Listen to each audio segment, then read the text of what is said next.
How in the heck can we improve our trade entry? That's what I'm going to be covering in today's educational video. If you enter well, the trade performs instantly. Now all of a sudden you've got some cushion. You can put your stop at your entry price. If you get stopped out, you don't lose any money, so you've got limited downside risk and unlimited upside potential. When you get into a winning trade right out of the gate, it also puts you in a great mindset, because now you're looking for confirmation, you're looking for follow through instead of, oh gosh, now look, I've got the stock in a hole and I'm wondering if I should stop out of this trade. By the way, if you're stopping out of a lot of your trades, I often get asked, am I putting my stop too loose? Am I putting it too tight?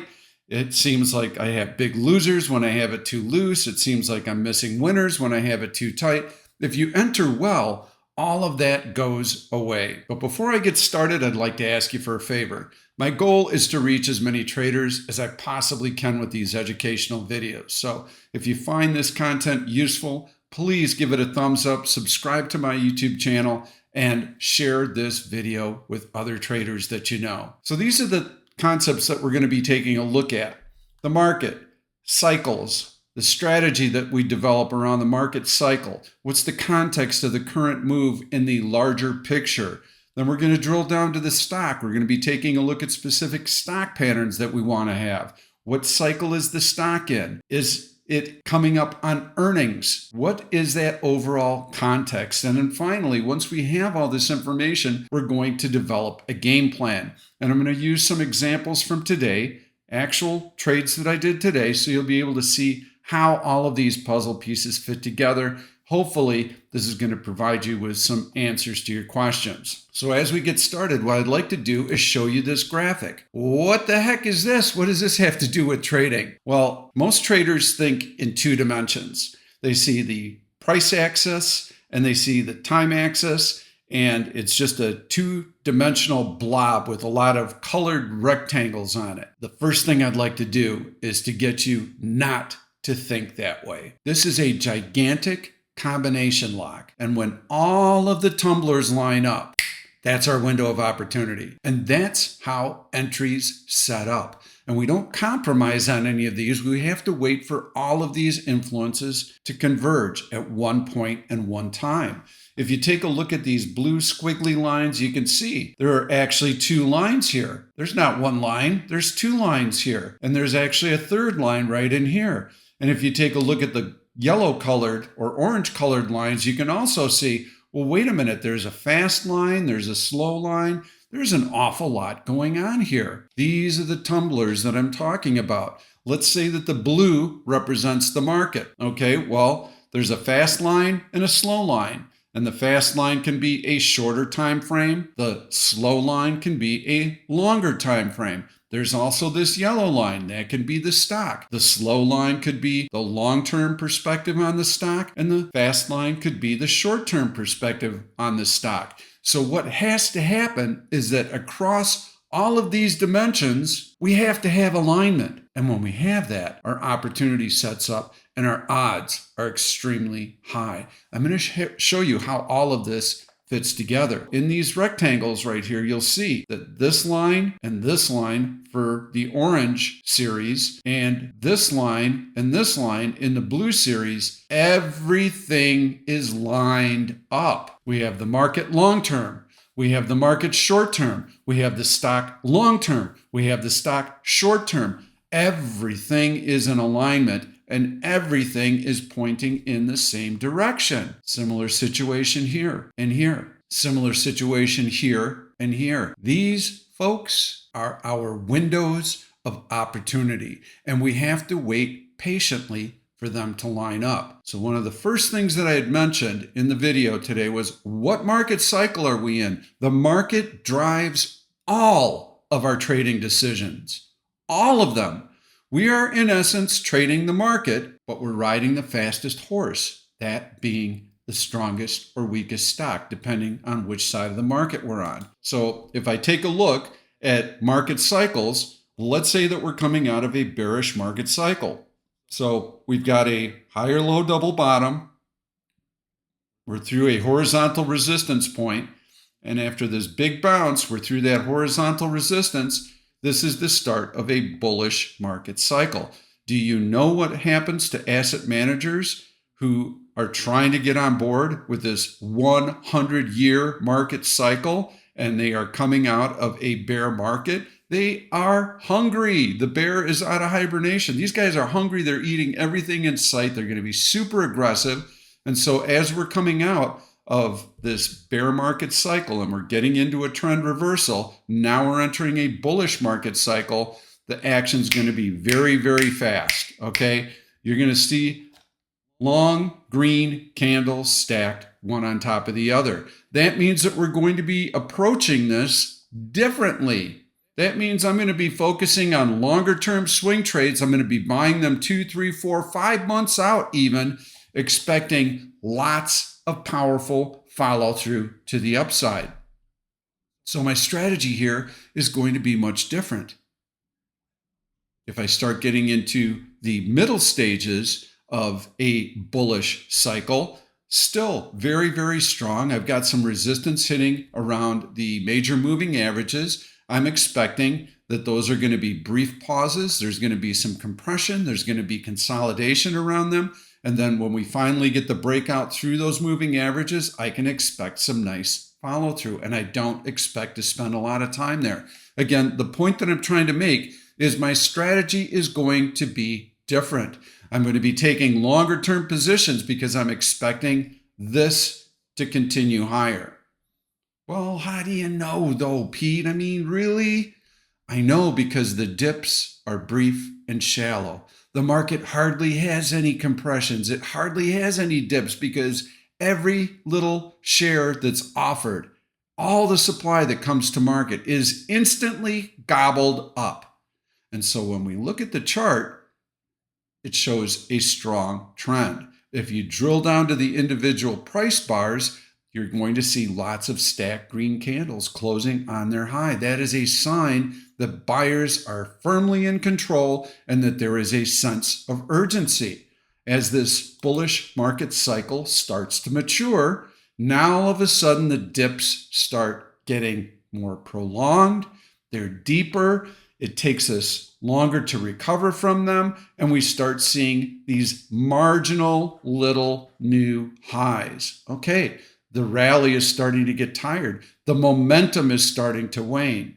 That means that I'm going to be using a different strategy here as well. Instead of looking at longer term swing trades that might span 3, 4, 5 months, now I'm really focused on, okay, I've got a dip. I've got support established. I know that buyers have been aggressive. I know the trend is still strong to the upside. And this little window of opportunity here may only last 2 or 3 weeks. But now that support has been confirmed, I'm going to get really nice price action because buyers are aggressive. Are they aggressive on a new high? Not so much because a lot of the gains have been made and now we're making these marginal new highs. This is actually where I'm looking to take profits on my positions. We're not talking too much about exit strategies. I'm just telling you that different market conditions are going to dictate the types of strategies that we use. So it's important to know what type of strategy you're going to be using ahead of time. How am I going to be approaching the market? Because we do have to devise a game plan for all of this. So what part of the cycle you're in is very important. And we're in this type of market cycle right now. The trend has been very strong. The dips have been brief and shallow. The rebounds have been nice, but we are making marginal new highs. So we need to be watchful for these little dips in here because those are going to be our entry point for the market. Okay, remember the blue and orange lines that I showed you earlier? We have to have those lines in alignment before we can enter a swing trade. And so the orange line is what we're going to be taking a look at next, and that would be the stock. So right now we're in this type of mode, and I'm going to take you through the trading day today, and I'm going to show you how I approached it and how all these puzzle pieces come together, because there's new information and there's a price discovery process. And that's what we're trying to take advantage of. Asset managers, long-term money, not buy and sell programs, none of that garbage. That's what impacts daily activity, is all that noise. We don't care about it. We want longer-term money coming to the market, because these guys have $10-20 billion or more that they are looking to allocate to this stock, because their models tell them that based on the recent earnings announcement, this stock is a really good buy. Fantastic. Earlier, we can catch these stock moves in that earnings cycle, because right now earnings are announced quarter to quarter. So we have about 3 months to really get into the stock position, ride the stock position. That's not to say that we won't be in and out of a stock position on a shorter term basis. Of course we will. I'm talking about longer term swing trades and what that stock cycle is. So it lasts about 3 months. If you get a really strong stock, you're going to see it rally during that entire earnings cycle. Where we get on board with that trade is going to determine how big of a position we take. Initially, it's starter position, it's starter position, it's starter position. And that's a big mistake that many traders make. They go gonzo, they go all in. Looks good, boom, put all my money into it. And then they're on pins and needles wondering, oh my gosh, what happens if the stock pulls back? Oh no, it did pull back. Now I'm losing money. Oh, I got to get out. If you take a small position that, I don't want to say it's meaningless to you, but let's say that your total position that you're looking to build to is 100%. Your starter position should be 20% of that. So you're starting very small. Hey, you know what? I didn't enter perfectly. That's okay, because I've got very little money at stake at this point, and I'm not emotional. I'm making good, clear decisions. I'm looking at the price action, and I know exactly what I'm expecting the stock to do, and everything seems to be okay right now. Could I have entered a little bit better? Yes. Am I in panic mode? Absolutely not. And as you start going into day trading, swing trading I view as playing chess. Day trading I view as playing 3D chess. Much more complicated. All those cycles that I'd shown you earlier, you have to have them all lined up. Swing trading, you're pretty much looking at longer time frames. But the principles that I'm going to be showing you still apply to swing trading. And you can use D1 charts in conjunction with weekly charts. You can also use 1 hour charts in conjunction with D1 charts. It really depends on what your swing duration is. For some people, it's a few weeks. For some people, it's a few months. So what we're looking for is we're looking for that big breakout in the stock. NVTS was a stock that I traded today, and you can see this horizontal resistance right here. And you can see how the stock has actually been moving higher, but it's got heavy volume. So these are very nice long candles in here. And we've got a big breakout today on massive volume. Fantastic. This could be the start of a longer term move. And we want to get on board as early as we can with a good starter position. Once we have that breakout, we're going to be looking for price confirmation, and then we can add to the position, or this could be a gigantic fail. We get the initial breakout, there's not a lot of interest in this stock, and it gradually slips back down, falls back below that breakout, and comes back into the range. Well, then we only had a 20% position on.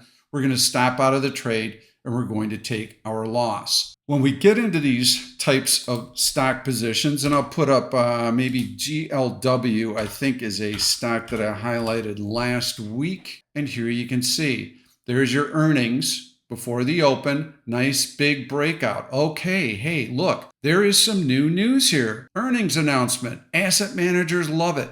And look what they did. He had this initial breakout. It held all of the breakout. It closed on its high, and the next day, instantly, we had follow through buying. Okay, well, I usually like to wait about 2 or 3 days after the earnings announcement, let the dust settle, and then the stock will start to show me its true colors. Well, in this case, it showed me that it wanted to move higher. The red line here is AVWAP-E. It's calculated based on the first trading day that the stock traded after that earnings announcement. And if you averaged all of this price in here, that's your AVWAP-E. Institutions use this. Large institutions will go to a executing broker like Citadel, and they'll hand off a large order and they'll say, Citadel, I want you to buy this stock over the course of the next 2 or 3 weeks. They'll define the time period, and I want you to honor VWAP. Okay, well, that's what this red line represents. And Citadel will ease them into that position. They have all their algorithms. They'll know how to enter the trade effectively so that Citadel can make money and so that they can honor VWAP for their customer. The asset manager, he doesn't care. He doesn't want to hassle with execution costs. He doesn't want to deal with market impact costs. He just knows he wants to buy this stock, not because he wants to own it for the next day or two. He wants to own it for the next couple of years, maybe the next 3 years. And what that does is it creates a sense of urgency because they know they don't have a lot of time to buy this stock. And there's also competition. They work expeditiously to try and get the trade done, and that results in stacked green candles and very tight, orderly price action. So this is what we are seeing on a D1 basis. But if we're day trading, we also need to show that same type of urgency on an M5 basis. If you're in the beginning stages of a bullish cycle for the stock, just like this one, you're entering in here, you're waiting for price confirmation, bounces off of AVWAP-E, no big dips. Dips are brief and shallow. All right, I've got follow through right in here. I can add to the position. Tests EMA 8, I can add to the position. I can add to the position. So you're scaling in, and your average cost is way down here. So from an emotional standpoint, you can weather the storm. You know, based on these tight candles and tiny dips, that asset managers are in there buying the heck out of this stock. Stock selection is critically important. You never compromise on the stock. And I get questions all the time. Pete, what about this stock? Pete, what about that stock? It looks like crap. That's what I think about that stock. Oh, you're hurting my feelings. If it doesn't look like this, you shouldn't be touching it, okay? It means that the buyers and sellers are paired off, and it makes it very difficult for us to predict price movement when buyers and sellers are paired off. And I'm trying to think of an example that I can give you, but maybe 3MLB1, I don't know. Yes, this is a great example, actually.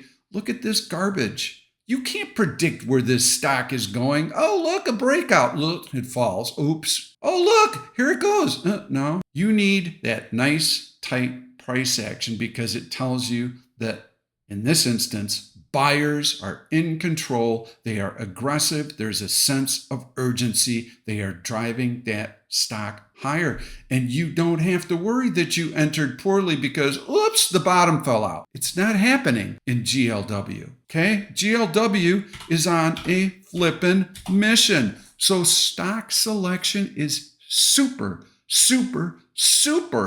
important for a good entry. It's going to solve all your problems because you don't have to worry that the rug is going to get pulled out. And isn't that really what a good entry is all about anyway? That's, I get so many people are like, I placed my stop too loose. I placed my stop too tight. If you're in a stock like this and you enter poorly, it's just a waiting game. Okay, it's going to come back for you because asset managers, they're going to be coming back in to buy every one of these dips. And then you're going to have confirmation and you'll be able to add to the position. If you start with a small starter position in here, you don't have a lot at risk. So you can weather a little dip like that and you're not freaked out about it. You're like, hey, good, I've got a dip. If I get confirmation here, I'm going to be adding the position. Look, I had a red candle there. Ooh, should I sell? Should I sell my initial position?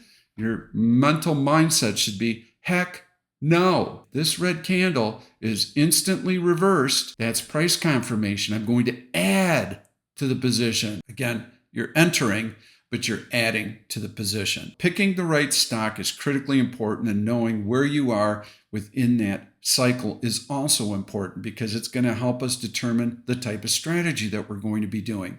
And it also is important for us to know where we're at in the market cycle. Now we're kind of coming full circle. We know that we've got to pay attention to what the market's doing, what cycle it's in, long-term, short-term. Find the good stock. Okay, great. Looks good on a long-term basis. Looks good on a short-term basis. We've done our due diligence. Now it's time for us to formulate a game plan. How are we going to approach this situation? So starting with the market, what I'm going to do is I'm going to show you the setup that we had for the market. And I'm going to drill down and drill down. I'm going to show you a couple of stocks that I highlighted today, and I'm going to show you what they did. And hopefully all these pieces are going to start making sense to you. But it's three-dimensional. Don't lose sight of all of those tumblers that have to line up. Wait patiently for them to do that. You can see tiny little dips in here, gobbled up. Once we have support, the market has that nice, tight, orderly ascent that we're looking for right in here. This is our go-go moment. This is the moment when everything's lined up for the market. Then we make sure that we've got the strongest stocks. Stocks may not have even gone through this pattern here, like GLW that I just showed you. This dip here never happened. This dip here never happened for the stock. Kept going up. But what it tells me is that when the market has this dip, I'm waiting for this right here because I know it's going to fuel the stock. And that was from, say, August 4th to August 12th. And let's take a look at what the stock did, August 4th to August 12th. So the stock actually didn't do a lot, and it had a little bit of relative weakness. So it was compressing. Oh, gee, there it is. Relative weakness. I should short this stock, right? No, you shouldn't short this stock. Look at how high the stock rallied, okay? That is a big gain. There's going to be some supply to work off. Once that supply is worked off, buyers are going to get more aggressive. They're going to raise their bids. And eventually you're going to get that breakout. And when you do, this is where you want to be on board, especially if it coincides with that little market dip that I had mentioned earlier. So in here, you probably have that situation on August 20th, and we get into August 20th. So you had that little market dip, and then whoosh, there goes the stock. Every one of these little dips like that on September 2nd. What am I looking for on September 2nd? Look, the stock didn't even pull back. It's making a new high. Yes, if I'm looking for a stock that I want to buy, this is it. When the market went down, it had a tiny red candle that was instantly erased, and then it's off to the races. When you enter really good stocks and all the tumblers are lined up, trust me, it's going to make your entry a lot easier, and you won't be left scratching your head. Let's take a look at this long red candle. Up in here, we started to have price compression. The market wasn't able to advance. That was telling us that we had had that marginal new high in here and that the market wasn't really able to add to those gains. This is a time on a short-term swing trading basis when we want to go to the sidelines. We want to wait for that market drop, and then we want to look for really good entry points. Well, this big drop on Friday could have had some follow through. If you look back at all of these long red candles off of a new all-time high, you're typically going to see some follow through selling. We didn't see any follow through selling. What we saw was a nice bounce, got up to AVWAP, and then the market kind of sat there. We recovered half of that long red candle. This is a warning sign. So first and foremost, let me tell you this. Long red candle like that is a warning sign. It tells us immediately that when we're looking to enter, we should keep our trade duration fairly short term. Again, market conditions dictate the strategy that we're looking to use. What am I going to be doing? Well, if I have market support in here, I'd like to join this longer term uptrend, but I want to confirm that we have support. Very, very important. And if I have that, then I'll be looking to day trade some stocks from the long side, but I'm not going to have a intermediate term swing trading position on because this could be a warning sign and we could break the 50-day moving average on some news. So keep it very short term right now. Now, if I want I can do some swing trades and I can sell some out of the money puts on very strong stocks that I would like to buy at lower prices. Again, that's my strategy. If I like to do swing trades that are maybe 3 weeks in duration, I want to keep it fairly short term just because of the market conditions. That's a really good strategy for me to use if I have the right stock. So hopefully that part of this makes sense. So I'm treading very cautiously. I'm looking to enter some day trades right now. If I had that market support in here, and after a long red candle, I'm going to need to see more than a couple of days. I want to see that 50-day moving average challenged one more time, and perhaps that 50-day moving average will be breached, and I'll have an even better entry point for my longer term swing positions. But I'm not going to act aggressively until I see that. We get past the midpoint of this long red candle, we get above AVWAP-Q, fine. Now I can start to see that this was a one-off event and that the market is likely to charge higher, take out the previous high, and continue to float higher and probably find resistance not too much higher. So yes, I could take some swing trades that maybe last a week or two in here, but I need this price confirmation first. Again, I'm evaluating what the heck the market is doing. And that's what I did today. What I'm going to do is I'm going to go into the chat room and I'm going to show you all of my comments for today, because it's really important that I don't just speak without backing up my words. This is actually how I trade every day. So here are my comments from the chat room this morning, and you can see those are my pre-open market comments.